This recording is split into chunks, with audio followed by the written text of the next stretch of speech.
Hey folks, it's Wayne Polson. Today is T minus 28 days and counting. We're getting there, folks. We're getting closer to that big reveal.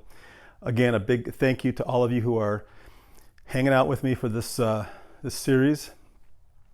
Listen, folks, I can't break away from the Bulldog Bone series. It seems like it's an interesting topic on the channel, so we're going to keep it going. There is some more information I want to pass on to you today. There have been plenty of comments after the part 3 video about Gordon Svedberg's observations about me using this, what Brett Black calls a noose around my neck to tend my bulldog bone.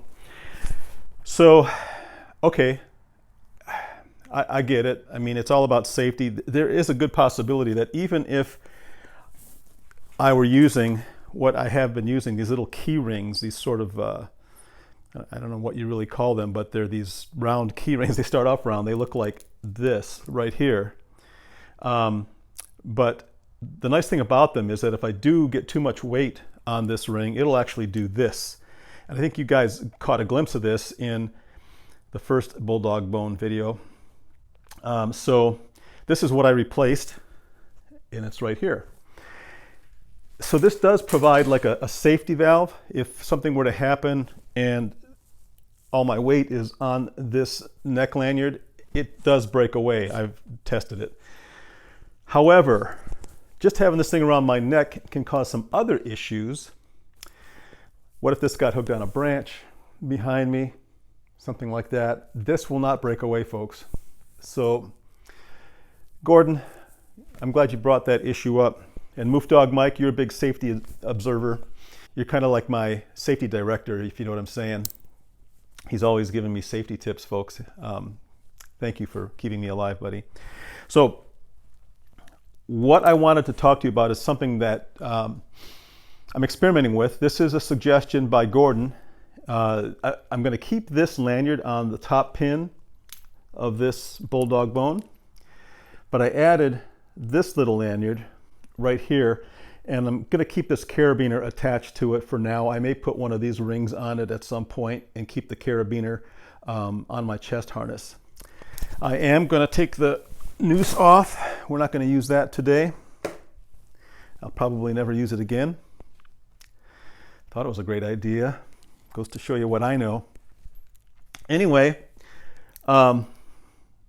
so now what I've done is I've taken a lanyard and tied it to this center hole, this big hole on the spine of the BDB. And I made this lanyard short, and I'm going to use my chest harness. Now, I did something else to my chest harness. The stock harness from Weaver puts this loop down about, I don't know, somewhere right here around my breastbone, right at the end of it. And that's why when I was tending with this, it would tend to keep my bulldog bone way down here below my breastbone, about 1 inch or so below, as you saw in part 3 video.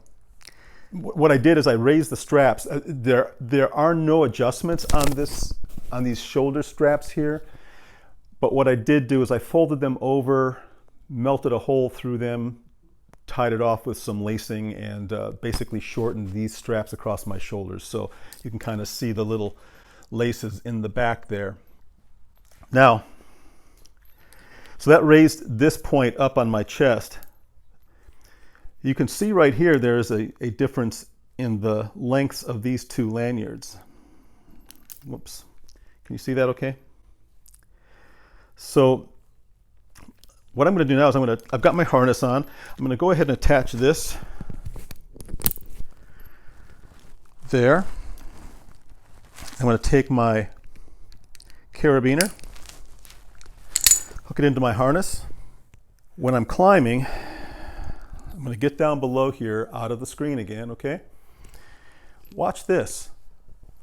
Now when I ascend, this thing actually comes up above my breastbone now. This is much better. Plus, what I usually do before I let go with one arm up here is I usually tend the slack out like this and pull this up as high as I can until I can feel it back in my thighs.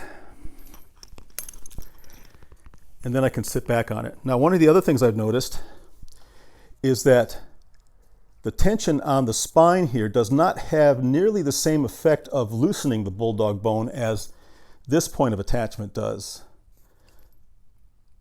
So you can see here as I pull on the upper pin, it tends to make the bulldog bone drift a little bit. So I'm going to try this, folks. I'm going to try this in the trees. I'm going to leave this on just as an option in case something doesn't work right about this, but I will leave this ring in place. Here's the problem though. Let me just back up a little bit. I don't like wearing a chest harness. When I'm flexing my humongous pectorals and my lats and all those upper body muscles I have, it tends to restrict my motion a little bit. I can feel it in my chest. I can feel it just holding me back. So I don't like this around my chest. Now I did loosen it up a little bit tonight. I might loosen it up a little bit more because I can't do that, folks. So that's one reason why I went away from the chest harness. But you know, if I wasn't such a brawny guy, I wouldn't have any problems, if you know what I'm saying. So this is an improvement so far right here in the garage. We're going to see what it does out there in the trees, folks. That's all I have for tonight.